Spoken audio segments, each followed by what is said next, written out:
ginawa ko daw.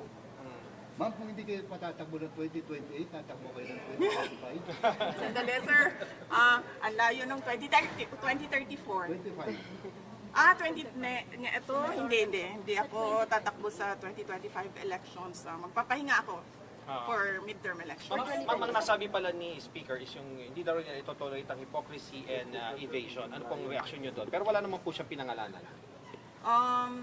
Malamang ako yon dahil tinatanong ninyo ako ngayon about sa kanyang speech at sinasabi ko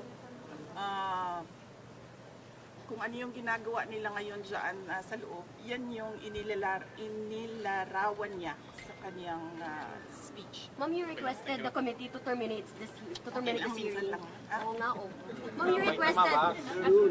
Thank you, Wala ma'am. naman na tayo, lunch break na. Thank you, ma'am, for accommodating us. Ma'am, you requested the committee to terminate